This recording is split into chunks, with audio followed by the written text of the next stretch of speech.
दोस्तों नमस्कार। आज के इस वीडियो में मैं आपको एक ऐसा फ्री वर्डप्रेस प्लगइन के बारे में बताऊंगा। अगर आपने इस प्लगइन को अपना वर्डप्रेस वेबसाइट में इंस्टॉल करके सेटअप कर लिया होगा तो आपको अलग से 20 से ज़्यादा प्लगइन यूज़ करने का ज़रूरत नहीं पड़ेगा। मतलब एक प्लगइन 20 से ज़्यादा प्लगइन का काम करके देता है। तो एक ऑल इन वन सॉल्यूशन है। इसके अंदर आपको हर एक तमाम फीचर्स मिलेगा जो एक वर्डप्रेस वेबसाइट में होना चाहिए। जैसे एक वर्डप्रेस वेबसाइट का सिक्योरिटी को मैनेज करना हो, इमेज फाइल को ऑप्टिमाइजेशन करना हो, इसके साथ एडमिन पैनल का जो लॉगिंग यूआरएल होता है उसको चेंज करना हो, या अपने वर्डप्रेस वेबसाइट में जो कमेंट सेक्शन होता है उसको इनेबल करना हो या डिसेबल करना हो, वर्डप्रेस वेबसाइट का जो ईमेल एसएमटीपी सर्वर होता है उसको सेटअप करना हो, या इससे अलावा अगर आप अपना एडमिन पैनल को अपने हिसाब से कस्टमाइज करना चाहते हैं तो वो भी आप इस प्लगइन के थ्रू कर पाएंगे। तो इसके अंदर और भी ऐसे बहुत सारे तमाम फीचर्स मिलता है जो एक वर्डप्रेस वेबसाइट में होना बहुत ही ज़रूरी है। तो आज के इस वीडियो में मैं इसी फ्री प्लगइन को सेटअप करके दिखाऊंगा और मैं पर्सनली आज के डेट में मेरा हर एक वर्डप्रेस वेबसाइट में इस प्लगइन को यूज़ करता हूँ। तो इस प्लगइन का नाम है, अगर आप गूगल में जाके सर्च करेंगे, admin and site enhancement ASE। अगर आप इसको गूगल में सर्च करेंगे तो ये प्लगइन आपको मिल जाएगा। अभी इसका जो लास्ट अपडेट 5 दिन पहले ही आया था। अभी इसका जो एक्टिव इंस्टॉलेशन है 2 लाख प्लस, मतलब 2 लाख से भी ज़्यादा वेबसाइट में प्लगइन इंस्टॉल है। तो सबसे पहले आपको करना क्या है, अपना वर्डप्रेस वेबसाइट में लॉगिन करना है। जैसे कि यहाँ पे आप देख पा रहे होंगे wp-jankari.com हमारा जो मेन वेबसाइट है, इसके अंदर मैं ऑलरेडी लॉगिन कर चुका हूँ। इसके बाद आपको प्लगइन में जाना है, एड न्यू प्लगइन में क्लिक करना है और सर्च में आके सर्च करना है ASE। आपको ये सर्च करना होगा तो सबसे पहले आपको मिल जाएगा एडमिन एंड साइट इन्हेंसमेंट। तो इस प्लगइन को आपको सबसे पहले इंस्टॉल करके एक्टिवेट कर लेना है। फिर अगर आप इंस्टॉल प्लगइन में जाएंगे तो यहाँ पे आपको ये जो प्लगइन है इसके नीचे कॉन्फ़िगर का एक ऑप्शन मिलेगा। इसमें आप क्लिक करेंगे तो इस पेज में आप आ जाएंगे। नहीं तो अगर आप टूल्स में जाएंगे और टूल्स के अंदर एनहेंसमेंट में क्लिक करेंगे तो फिर से आप इस पेज में आ जाएंगे। तो यहाँ पे आपको हर एक ऑप्शन के अंदर मैं डिटेल्स में एक्सप्लेन करूंगा कि एग्जैक्टली इस एक प्लगइन के अंदर आपको क्या क्या फीचर्स मिलता है। जैसे यहाँ पे कंटेंट मैनेजमेंट का ऑप्शन मिलता है, तो कंटेंट मैनेजमेंट के अंदर बहुत सारे ऑप्शन मिलता है। एडमिन इंटरफेस के अंदर भी बहुत सारे ऑप्शन मिलता है। लॉगिन रजिस्ट्रेशन के अंदर भी बहुत सारी इंफॉर्मेशन मिलता है। कस्टम कोड के अंदर भी बहुत सारी इंफॉर्मेशन मिलता है। कमेंट कंपोनेंट का जो डिसेबल कंपोनेंट वाला ऑप्शन है इसके अंदर भी आपको बहुत सारे ऑप्शन मिलेगा। सिक्योरिटी ऑप्शन मिलेगा, ऑप्टिमाइजेशन ऑप्शन मिलेगा, ऐसे बहुत सारे ऑप्शन मिलेगा और इसके अंदर आपको काफ़ी इंपॉर्टेंट सेटिंग मिलेगा। तो एक एक करके मैं आपको अभी डिटेल्स में एक्सप्लेन करूंगा। सबसे पहले आते हैं कंटेंट मैनेजमेंट। तो देखो, कंटेंट मैनेजमेंट के अंदर आपको बहुत सारा ऑप्शन मिलता है। इनमें से एक बहुत ही यूजफुल ऑप्शन है कंटेंट डुप्लीकेट करना। काफ़ी बार क्या होता है कि हम एक वेब पेज को डिजाइन करते हैं, आगे जाके उसी टाइप का हमें एक वेब पेज डिजाइन करना पड़ता है, तो उस केस में हमें एक पेज को डुप्लीकेट करने का जरूरत पड़ता है, नहीं तो एक पोस्ट पेज को भी डुप्लीकेट करने का जरूरत पड़ता है। तो उसके लिए हम क्या करते हैं, कंटेंट डुप्लीकेट करने के लिए अलग से एक प्लगइन को इंस्टॉल करते हैं। तो उसके लिए यहाँ पे आपको कंटेंट मैनेजमेंट के लिए यहाँ पे कंटेंट डुप्लीकेशन यहाँ पे एक ऑप्शन मिलेगा। अगर मैं यहाँ पे डैशबोर्ड में और यहाँ पे अगर मैं पेज में जाऊँगा तो यहाँ पे देखेंगे edit, quick edit, trace, view और इंस्टेंट इंडेक्सिंग का ऑप्शन मिलता है, लेकिन यहाँ पे डुप्लीकेट का कोई ऑप्शन नहीं मिल रहा है। अगर हम इस ऑप्शन को इनेबल करेंगे और एक्सपेंड में जाएंगे तो आप देख पाएंगे एंटायर स्क्रीन वाला ऑप्शन यहाँ पे सिलेक्ट है। सेव में क्लिक करेंगे। अभी अगर हम पोस्ट पेज को या जो हमारा पेज वाला ऑप्शन है इसको रिफ्रेश करेंगे और किसी भी पेज में जाएंगे तो यहाँ पे डुप्लीकेट वाला ऑप्शन मिलेगा। जैसे हमारा अबाउट अस पेज था, अगर यहाँ पे डुप्लीकेट में क्लिक करेंगे तो हमारा सेम पेज यहाँ पे डुप्लीकेट होकर एक बार क्रिएट हो जाएगा। अगर हम यहाँ पे सेव ड्राफ्ट में क्लिक करेंगे और यहाँ पे आएंगे तो आप देख पाएंगे हमारा अबाउट अस पेज था और अबाउट अस बैकएंड में डुप्लीकेट लिखा हुआ आ गया है। सेम पेज यहाँ पे दूसरी बार यहाँ पे डुप्लीकेट होकर क्रिएट हो गया है। तो ऐसे सेम तरीके से आप देख पाएंगे पोस्ट सेक्शन के अंदर मैंने एक पोस्ट को भी डुप्लीकेट कर लिया है। तो ऐसे ही आप इस ऑप्शन को इनेबल करके किसी भी कंटेंट को डुप्लीकेट कर सकते हैं। वो पेज भी हो सकता है या पोस्ट भी हो सकता है। इसके बाद और एक यूजफुल यहाँ पे फीचर्स है SVG अपलोड वाला ऑप्शन। SVG एक इमेज का फॉर्मेट होता है, काफ़ी ऑप्टिमाइज होता है। तो अगर आपको कभी भी SVG इमेज को अपलोड करने का जरूरत पड़ता है अपना वर्डप्रेस वेबसाइट में, तो उस केस में क्या होता है कि हमारा जो वर्डप्रेस वेबसाइट का मीडिया लाइब्रेरी है यहाँ पे SVG इमेज सपोर्ट नहीं करता है और इसके अंदर आपको एक प्लगइन इंस्टॉल करना होता है, फिर आगे जाके आप SVG इमेज को अपलोड कर पाते हैं। तो यहाँ पे मैं क्या करूँगा, डैशबोर्ड में आके अगर मैं मीडिया लाइब्रेरी में जाऊँगा और यहाँ पे ऐड मीडिया फाइल में क्लिक करके सेलेक्ट फाइल में क्लिक करूंगा और हमारे यहाँ पे एक एसवीजी इमेज है, यहाँ पे देख पाएंगे पेपाल का एक आइकन है, इसे मैं ओपन करूंगा तो यहाँ पे आपको एक एरर दिखाएगा। ठीक है, तो इसको मैं डिसमिस करता हूं। अभी मैं क्या करूंगा, एसवीजी अपलोड वाला ऑप्शन को इनेबल करूंगा, एक्सपेंड में जाऊंगा और यहाँ पे यूजर रोल में मैं एडमिन हूँ, एडमिन के लिए मैं इसको इनेबल कर दूंगा और सेव चेंजेस में क्लिक करूंगा। मीडिया लाइब्रेरी को रिफ्रेश करता हूँ, ऐड मीडिया में क्लिक करूंगा, सेलेक्ट फाइल में जाऊंगा, सेम फाइल को यहाँ से सेलेक्ट करूंगा। तो यहाँ पे आप देख पाएंगे हमारा जो एसवीजी इमेज था यहाँ पे सक्सेसफुली मीडिया लाइब्रेरी के अंदर अपलोड हो गया है। इनके अलावा यहाँ पे AVIF वाला एक फाइल फॉर्मेट होता है, इसे अगर अपलोड करना है तो आप इस ऑप्शन को भी इनेबल कर सकते हो। इसके बाद आपको यहाँ पे मिलता है एक्सटर्नल परमालिंक का ऑप्शन। अगर आप अपना वर्डप्रेस वेबसाइट में किसी भी एक्सटर्नल लिंक को ऐड करते हो, मतलब थर्ड पार्टी किसी वेबसाइट का लिंक ऐड करते हो, तो उसमें क्या होता है, एक होता है कि follow link, do follow link होता है, एक नो फॉलो लिंक होता है। अगर आप किसी को बैकलिंक नहीं देना चाहते हो तो उस केस में आप नो फॉलो लिंक को ऐड कर सकते हो। जैसे मैं एग्जाम्पल के लिए यहाँ पे हमारा एक पोस्ट खोलूंगा, तो जैसे हमने यहाँ पे एक पोस्ट खोला है, यहाँ पे आप देख पाएंगे यहाँ पे जेनरेटप्रेस जो टेक्स्ट है इसके अंदर हमने जेनरेटप्रेस वेबसाइट का लिंक ऐड किया है, तो एक एक्सटर्नल लिंक है। ऐसे ही हम क्या करते हैं, बहुत सारे एक्सटर्नल लिंक हमारे वर्डप्रेस वेबसाइट के अंदर ऐड करते हैं। तो उस केस में अगर आप हर एक लिंक में ऑटोमेटिकली जो भी एक्सटर्नल परमानेंट लिंक है उसके अंदर अगर आप नो फॉलो लिंक को ऐड करना चाहते हैं तो आप इस ऑप्शन को इनेबल कर दीजिए और एक्सपेंड में जाइए, यहाँ पे पेज एंड पोस्ट का ऑप्शन मिलेगा। आप पेज एंड पोस्ट में से आप पोस्ट ऑप्शन को इनेबल कर सकते हो। मेरे केस में मैं दोनों को ही यहाँ पे इनेबल कर देता हूँ। इसके बाद नीचे मिलता है कि open all external link in new tab. अगर मैं इस ऑप्शन को इनेबल करूंगा तो क्या होगा, हमारा जो भी एक्सटर्नल लिंक होगा वो एक न्यू टैब में खुलेगा। तो इस ऑप्शन को भी आप इनेबल कर सकते हो और उसके बाद सेव चेंजेस में क्लिक कर दो। अभी इसके बाद यहाँ पे एडमिन इंटरफेस का ऑप्शन मिलता है। अभी एडमिन इंटरफेस के अंदर भी आपको काफ़ी सारे ऑप्शन मिलेगा, तो इसमें से कुछ यूजफुल सेटिंग मैं आपको दिखा देता हूँ। तो यहाँ पे जो एडमिन इंटरफेस वाला ऑप्शन है इसके अंदर आपको एक ऑप्शन मिलता है डिसेबल डैशबोर्ड विजिट। अगर आप अपना वर्डप्रेस डैशबोर्ड को खोलेंगे तो इसके अंदर आपको बहुत सारे विजिट देखने के लिए मिलेगा। इसको यहाँ से आप सी मोड ऑप्शन में जाकर भी ऑटोमेटिकली यहाँ पे डिसेबल कर सकते हो। यहाँ पे जितने भी चेक बॉक्स है इसको अनचेक कर देंगे तो ये ऑटोमेटिकली चला जाएगा, और नहीं तो आप यहाँ पे इस प्लगइन के मदद से इस ऑप्शन को इनेबल करके यहाँ पे जो कोलैप्स वाला ऑप्शन है यहाँ पे एक्सपेंड करेंगे और यहाँ पे जितने भी ऑप्शन है इसको आप चेक करके डिसेबल कर सकते हो। जिसका जरूरत है उसको रख सकते हो। जैसे यहाँ पे रैंक में वाला ऑप्शन चाहिए, बाकी को मैं चेक करके सेव में क्लिक करूंगा, पेज को एक बार रिफ्रेश करूंगा तो सभी ऑप्शन डिसेबल हो जाएगा सिवाय ये रैंक मत ओवरव्यू वाला ऑप्शन।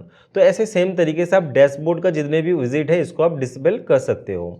इसके बाद यहाँ पे नीचे और भी काफ़ी सारा ऑप्शन मिलता है, तो इनमें से एक ऑप्शन मिलता है एडमिन मेनू ऑर्गेनाइजर। अगर आप इसे इनेबल करोगे और सेव में एक बार क्लिक करोगे, फिर यहाँ पे एडमिन मेनू वाला ऑप्शन में अगर क्लिक करोगे तो आपके सामने जो आपका जो एडमिन डैशबोर्ड है इसके अंदर जितने भी मेनू हैं इसको आप ऑर्गेनाइज कर सकते हो। जैसे किसी को आगे लेके जाना हो या किसी को पीछे लेके आना हो आप कर सकते हैं। अगर आप किसी भी ऑप्शन को हाइड करना चाहते हो तो इसे यहाँ पे हाइड ऑप्शन में क्लिक करके उस पर्टिकुलर ऑप्शन को हाइड कर सकते हो।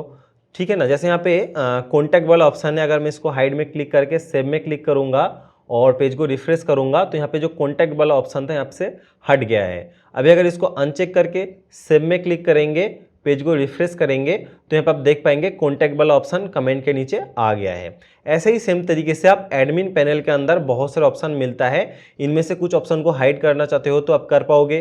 किसी का जो पोजीशन है, अगर पोजीशन को चेंज करना चाहते हो तो पोजीशन को भी आप यहाँ से चेंज कर सकते हो। इसके बाद यहाँ पे मिलता है लॉगिन, लॉगआउट एंड रजिस्ट्रेशन वाला ऑप्शन। इसमें अगर आप जाएंगे तो यहाँ पे भी आपको काफ़ी सारे इंपॉर्टेंट सेटिंग मिलेगा। जैसे यहाँ पे चेंज लॉगिंग यूआरएल, तो यहाँ पे जो डिफ़ॉल्ट यूआरएल होता है, हमारा जो वेबसाइट का लिंक होता है /wplogin.php, जैसे हम करते हैं कि हमारा मेन डोमेन नेम /wp-admin लिखते हैं, तो एक हर एक वर्डप्रेस वेबसाइट का डिफ़ॉल्ट लॉगिंग लिंक है। अगर आप इसे चेंज करना चाहते हो तो यहाँ पे इस ऑप्शन को चेक करो और उसके बाद यहाँ पे एक्सपेंड में क्लिक करो तो यहाँ पे जो यूआरएल होगा उसके बाद /बैकएंड वाला, जैसे यहाँ पे टेक्स्ट है आप इसके जगह कुछ भी लिख सकते हो। इस केस में बैकएंड ही मैं रहने दूंगा और सेव चेंजेस में क्लिक करूंगा। उसके बाद न्यू टैब को खोलूंगा तो यहाँ पे मेरा वेबसाइट नेम /wp-admin लिख के अगर मैं एंटर दबाऊंगा तो यहाँ पे पेज नॉट फाउंड का यहाँ पे एरर आएगा। लेकिन अगर मैं यहाँ पे बैकएंड / यहाँ पे ऐड कर देता हूँ और यहाँ पे एंटर दबाता हूँ, हमारा जो लॉगिंग पेज यहाँ पे खुल के आ जाएगा। तो ये सेम तरीके से आप भी कर सकते हो। ये हमारा वेबसाइट का जो सिक्योरिटी है इसको एनहांस कर देता है। अगर आप चाहो तो इस ऑप्शन को भी यहाँ से इनेबल कर सकते हो। उसके बाद यहाँ पे लॉगिन आईडी टाइप वाला यहाँ पे एक ऑप्शन मिलेगा। यहाँ पे अगर इस ऑप्शन को इनेबल करोगे तो यहाँ पे आपको user name only and email address only वाला ऑप्शन मिलेगा। अगर मैं यहाँ पे लॉगिंग पेज में आऊँगा तो यहाँ पे आपको क्या है कि सबसे पहले तो आप अपना ईमेल आईडी या यूज़र नेम दोनों को ही एंटर करके आप अपना अकाउंट में लॉगिन कर सकते हो। लेकिन अगर इनमें से आप किसी भी एक ऑप्शन को इनेबल करोगे तो आगे जाके क्या होगा, सिर्फ और सिर्फ आप जिस ऑप्शन को सिलेक्ट करोगे, अगर आपने ईमेल आईडी सेलेक्ट किया तो सिर्फ और सिर्फ आप ईमेल आईडी से ही लॉगिन कर पाओगे, और अगर आपने यूज़र नेम सेलेक्ट किया तो यूज़र नेम से ही आप यहाँ से लॉगिन कर पाओगे। तो सिक्योरिटी को एनहांस करने के लिए काफ़ी बार क्या करते हैं कि ओनली ईमेल एड्रेस वाला ऑप्शन को सिलेक्ट करते हैं। इसके बाद यहाँ पे और एक ऑप्शन मिलता है side identity on logging page. तो हमारा जो लॉगिंग पेज है यहाँ पे वर्डप्रेस का डिफ़ॉल्ट लोगो मिलता है। अगर आप इसे चेंज करना चाहते हो तो आप कर सकते हो। यहाँ पे इस ऑप्शन को इनेबल कर दो और उसके बाद एक बार सेव में क्लिक करो। अभी यहाँ पे जनरल सेटिंग और यहाँ पे कस्टमाइजेशन दो ऑप्शन मिलता है। यहाँ पे कस्टमाइजेशन ऑप्शन में जाओ और जो साइट का जो आइडेंटिटी है यहाँ पे जो आप लोगो यहाँ पे साइट आइकन आप यहाँ पे ऐड करोगे वही सेम आइकन यहाँ पे शो करेगा। मैं पेज को एक बार रिफ्रेश करता हूँ तो यहाँ पे आप देखो वर्डप्रेस का जो डिफ़ॉल्ट आइकन था वो यहाँ से रिमूव हो गया है और अभी यहाँ पे हमारा WP जानकारी का जो लोगो है यहाँ पे शो कर रहा है। तो अभी तक मैंने आपको जितने भी ऑप्शन दिखाया है इन सभी ऑप्शन को इनेबल करने के लिए आपको अलग अलग प्लगइन को इंस्टॉल करने का जरूरत पड़ सकता था, लेकिन इसी एक प्लगइन के अंदर आप इन सभी ऑप्शन को बहुत आसानी से इनेबल करके अपने हिसाब से कस्टमाइजेशन कर सकते हो। इसके अंदर और भी बहुत सारे ऑप्शन मिलेगा जिसको मैं डिटेल्स में एक्सप्लेन करूंगा और ये वीडियो थोड़ा सा लंबा होगा तो इस वीडियो को आप कंप्लीटली देखते रहिए। अगर मन में कोई भी सवाल है तो हमें कमेंट करके पूछ सकते हैं। इसके बाद यहाँ पे आएंगे तो लास्ट लॉगिन वाला यहाँ पे कॉलम वाला ऑप्शन मिलता है। अगर आप इसे इनेबल करेंगे और उसके बाद सेव में क्लिक करेंगे और उसके बाद अगर आप यूजर में ऑल यूजर में क्लिक करेंगे तो यहाँ पे आपका जो लास्ट लॉगिन वाला ऑप्शन है यहाँ पे आ जाएगा। तो अभी मैंने इस ऑप्शन को इनेबल किया है। इसके बाद क्या होगा तो वेबसाइट का जो एडमिन होगा वो जब भी अपना एडमिन पैनल में लॉगिन करके यूजर सेक्शन में आएगा तो वेबसाइट का जितने भी यूजर है लास्ट टाइम कौन से टाइम पे लॉगिन किया था वो यहाँ पे आसानी से देख पाएगा।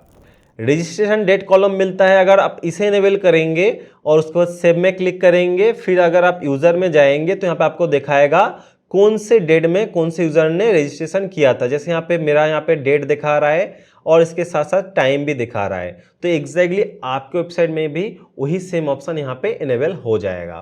तो यहाँ पे रजिस्ट्रेशन डेट वाला जो कॉलम है इसको मैं बंद कर देता हूँ और उसके बाद यहाँ पे रिडायरेक्ट आफ्टर लॉगिंग। तो आपके वेबसाइट में लॉगिन करने के बाद कौन से पेज में रिडायरेक्ट होगा यूजर उसको भी आप यहाँ से सेट कर सकते हो। उसके बाद यहाँ पे मिलता है रिडायरेक्ट आफ्टर लॉगआउट और जैसे ही किसी भी यूजर अपने वेबसाइट से लॉग आउट करेगा उसके बाद कौन से पेज में रिडायरेक्ट होगा वो भी आप यहाँ से सेट कर सकते हो। अगर आप चाहो तो इन दोनों ऑप्शन को यहाँ से इनेबल कर सकते हो। इसके बाद यहाँ पे कस्टम कोड का ऑप्शन मिलता है। तो काफ़ी बार क्या होता है कि हमारा जो वेबसाइट का हेडर होता है या फुटर होता है उसमें हमें कोड को ऐड करने का जरूरत पड़ता है। फॉर एग्जांपल अगर आपके वेबसाइट में गूगल एनालिटिक्स का एक कोड ऐड करना है तो उस केस में आपको हेडर में या फुटर में कोड ऐड करने का जरूरत पड़ता है और उस टाइम हमें कुछ प्लगइन को इंस्टॉल करना पड़ता है, नहीं तो डायरेक्टली थीम के जो हेडर होता है उसमें जाके हमें कोड को ऐड करना पड़ता है। थीम में डायरेक्टली कोड ऐड करना सेफ नहीं होता है तो इसीलिए काफ़ी लोग प्लगइन को यूज़ करने के लिए बोलता है। लेकिन इसी प्लगइन के अंदर अगर आप इस कस्टम कोड के अंदर यहाँ पे हेडर बॉडी एंड फुटर वाला ऑप्शन का अगर इनेबल कर देंगे और एक्सपेंड में जाएंगे तो यहाँ पे आप देख पाएंगे आपको हेडर वाला सेक्शन मिलेगा। यहाँ पे जैसे मैंने यहाँ पे गूगल एनालिटिक्स का कोड यहाँ पे ऐड किया है। फिर बॉडी सेक्शन मिलता है, बॉडी के अंदर आपको कुछ कोड ऐड करना है तो यहाँ पे आप कर पाएंगे। उसके बाद फुटर वाला ऑप्शन मिलता है और उसके बाद यहाँ पे आपको सेव ऑप्शन में क्लिक करना होगा और उसके बाद जैसे ही आप अपना वेबसाइट को रिफ्रेश करेंगे तो जो भी आप कोड ऐड करेंगे वो यहाँ पे सक्सेसफुली काम करेगा। इसके बाद यहाँ पे आपको मिलेगा मैनेज एड.txt फाइल। जैसे हमारा वेबसाइट है अगर यहाँ पे /ads.txt जैसे लिखूंगा तो यहाँ पे आपको हमारे इस वेबसाइट का एड.txt फाइल दिखाई देगा। तो जिसको गूगल एडसेंस यूज़ करना है तो एडसेंस को वेरीफाई करने के बाद अगर आपने वेबसाइट में ऐड को शो करना है तो ये एड.txt फाइल को ऐड करने का जरूरत पड़ता है। तो इसे ऐड करने का भी ऑप्शन इस प्लगइन के अंदर मिल जाएगा।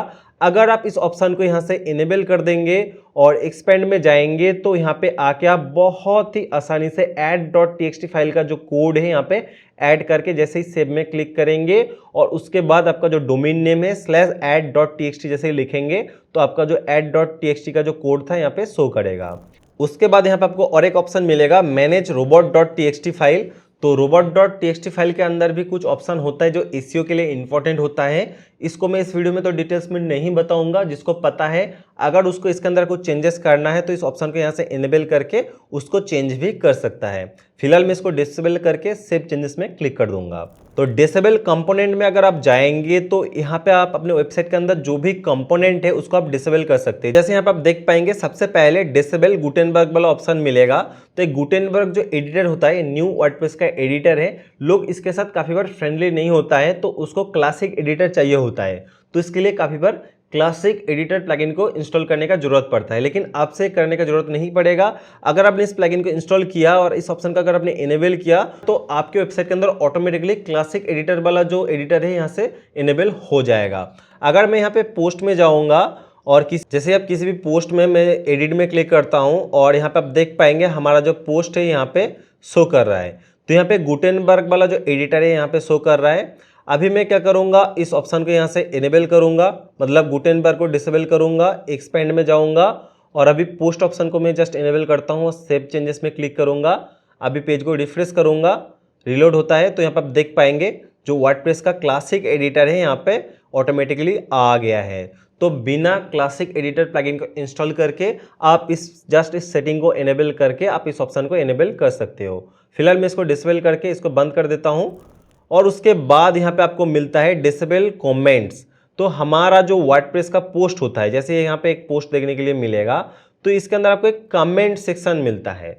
तो अगर आप चाहते हैं आपका वर्डप्रेस पोस्ट के नीचे कमेंट सेक्शन शो ना करे तो उसके लिए आप क्या कर सकते हैं, यहाँ पे जो कमेंट वाला ऑप्शन है इसको यहाँ से डिसेबल कर सकते हैं और उसके बाद एक्सपेंड में जाके आप यहाँ पे पोस्ट ऑप्शन को सिलेक्ट कर लीजिए, सेव में क्लिक कीजिए एंड इसके बाद अगर पेज को रिफ्रेश करेंगे तो पोस्ट सेक्शन के अंदर कमेंट ऑप्शन शो नहीं करेगा। इसके बाद यहाँ पे आपको मिलेगा डिसेबल रेस्ट एपीआई। इसका इंपॉर्टेंस है, लेकिन अगर आपको नहीं पता है तो इस ऑप्शन को इनेबल करने का जरूरत नहीं है। उसके बाद डिसेबल फीड वाला ऑप्शन मिलता है, जो हमारा डोमेन नेम होता है उसके बाद /feed लिखेंगे तो आपके सामने यहाँ पे RSS फीड खुल के आ जाएगा। ये जो RSS फीड होता है हमारा जो वेबसाइट का जो आर्टिकल है वो गूगल डिस्कवर में जाने में या गूगल न्यूज़ में जाने में काफ़ी मदद करते हैं। अगर आपको किसी केस में इस ऑप्शन को डिसेबल करने का जरूरत पड़ता है तो आपको इस प्लगइन के अंदर ये ऑप्शन मिल जाएगा। अगर आप यहाँ पे डिसेबल फीड में आप अगर चेक कर देंगे, सेव में क्लिक करेंगे और उसके बाद अगर आप पेज को रिफ्रेश करेंगे तो यहाँ पे आपको ये वाला जो RSS फीड वाला ऑप्शन है शो नहीं करेगा।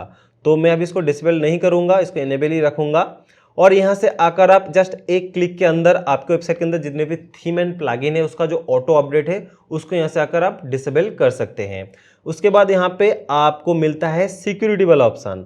तो सिक्योरिटी ऑप्शन के अंदर भी आपको काफ़ी कुछ इंपॉर्टेंट ऑप्शन मिलता है, जैसे लॉगिन अटेम्प्ट आप कितनी बार यहाँ पे इनेबल करेंगे। अगर इसको इनेबल करेंगे, एक्सपेंड में जाएंगे तो यहाँ पे अगर आप लॉगिंग पेज में जाके, जैसे यहाँ पे हमारा लॉगिंग पेज था, यहाँ पे मान लो किसी ने आके अपना यूज़र नेम पासवर्ड एंटर किया, ऐसे अगर 3 बार गलत यूज़र आईडी पासवर्ड एंटर करेगा और उसके बाद वो लॉगिंग नहीं कर पाएगा। तो ये जो लॉगिंग अटेम्प्ट है इसका आप लिमिटेशन यहाँ पे लगा सकते हैं। उसके बाद क्या होगा कि यहाँ पे आफ्टर फेल्ड, यहाँ पे अगर 3 बार फेल्ड हो जाएगा तो 15 मिनट का यहाँ पे लॉक लग जाएगा। उसके बाद ऐसे अगर 3 बार करेगा तो 24 घंटे के लिए यहाँ पे लॉक हो जाएगा। तो इस ऑप्शन को आप यहाँ से इनेबल कर सकते हैं। इस ऑप्शन को इनेबल करने से होगा क्या, आपको वेबसाइट का जो सिक्योरिटी है वो और भी ज़्यादा इन्हेंस हो जाएगा। उसके बाद यहाँ पे आपको ऑथर स्लग्स का यहाँ पे एक ऑप्शन मिलेगा।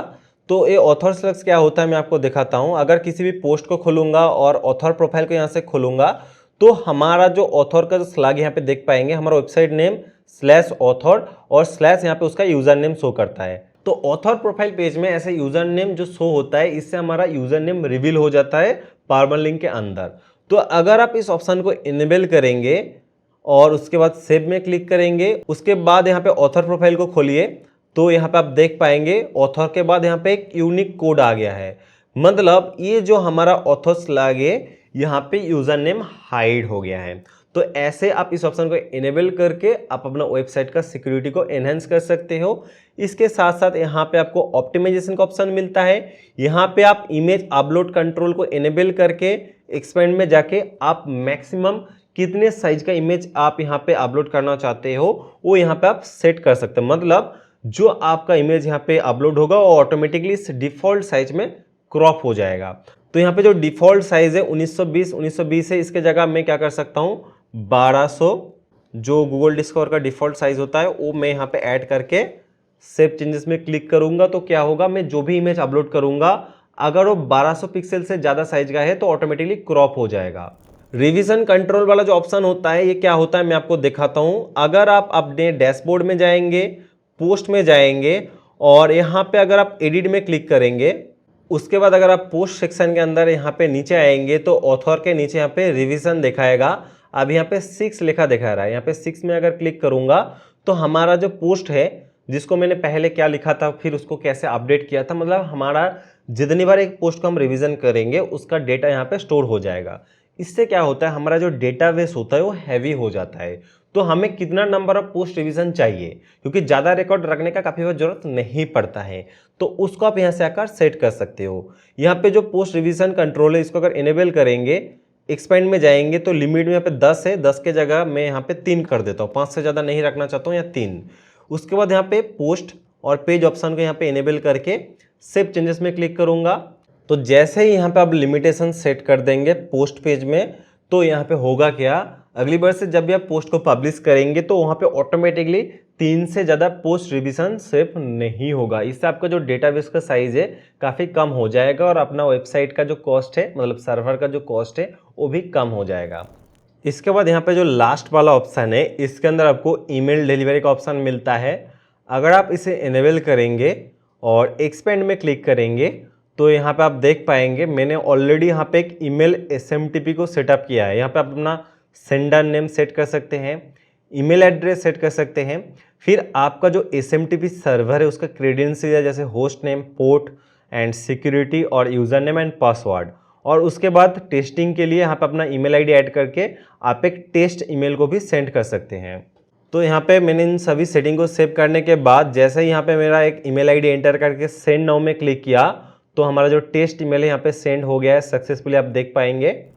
अभी यहाँ पे हमारा ईमेल इनबॉक्स में भी चेक कर सकते हैं, WP जानकारी से एक टेस्ट ईमेल आया है यहाँ पे गुड जॉब बोल के, यहाँ पे आप देख पाएंगे।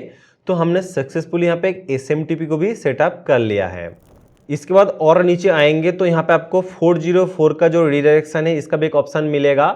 अगर आप इस ऑप्शन को इनेबल करेंगे तो आपके वेबसाइट के अंदर जो भी 404 पेज शो करेगा वो ऑटोमेटिकली होम पेज में रिडायरेक्ट कर देगा। तो इस ऑप्शन को भी आप इनेबल कर सकते हैं और यहाँ पे सेव चेंजेस में क्लिक कर सकते हैं। और लास्ट वाला एक ऑप्शन है यहाँ पे आप देख पाएंगे मेंटेनेंस मोड। जैसे यहाँ पे आप वेबसाइट को देख सकते हैं, हमारा वेबसाइट अभी यहाँ पे शो कर रहा है। मान लो कभी भी हमें इस वेबसाइट के अंदर कुछ डिजाइन में चेंज करना है लेकिन वो चेंजेस मुझे किसी को शो नहीं करना है, उस टाइम पे मैं क्या कर सकता हूँ, हमारी इस वेबसाइट को मेंटेनेंस मोड में डाल सकता हूँ। तो मेंटेनेंस मोड में डालने के लिए यहाँ पे मेंटेनेंस मोड को ऑन करेंगे, एक्सपेंड में जाएंगे और हेडिंग एंड डिस्क्रिप्शन में अपने हिसाब से चेंज करेंगे, सेव चेंजेस में क्लिक करेंगे और उसके बाद अगर कोई भी इस वेबसाइट को ओपन करेगा तो उसके सामने यहाँ पे विल बी बैक सून जो भी हमने टाइटल यहाँ पे और डिस्क्रिप्शन ऐड किया है वो यहाँ पे शो करेगा। तो ये जो मेंटेनेंस मोड है, जब अपना वेबसाइट में कुछ मेजर आप चेंज करते हो उस टाइम आप इस ऑप्शन को यहाँ से इनेबल कर सकते हो। सो फाइनली हमने इस प्लगइन को इंस्टॉल करके उसका प्रॉपर सेटअप करके इसके अंदर जो भी इंपॉर्टेंट सेटिंग था उसको भी हमने इनेबल कर लिया है और आपने देखा एक प्लगइन 20 से ज़्यादा प्लगइन का काम कर रहा है। तो इस प्लगइन को आज के डेट में मैं मेरे हर एक वर्डप्रेस वेबसाइट में यूज़ कर रहा हूँ। तो अगर आप चाहो तो आप भी अपने वेबसाइट में यूज़ करके बहुत सारे ऐसे इंपॉर्टेंट सेटिंग है जिसको आप इनेबल कर सकते हो। इस वीडियो में इतना ही है और अगर आपके मन में कोई भी सवाल है तो हमें कमेंट करके पूछ सकते हैं।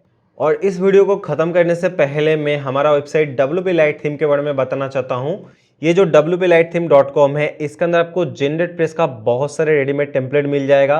हर एक टेम्पलेट लाइट वेट होता है, मोबाइल रिस्पॉन्सिव होता है और देखने में भी काफ़ी अच्छा होता है। यहाँ से आकर आप इनमें से किसी भी टेम्पलेट का लाइव प्रीव्यू चेक कर सकते हैं। जैसे यहाँ पे एक न्यूज वेबसाइट था, इसका अगर मैं यहाँ पे लाइव प्रीव्यू चेक किया तो यहाँ पे आप देख पाएंगे एग्जैक्टली इस वेबसाइट का जो लाइव प्रीव्यू यहाँ पे दिखाई दे रहा है।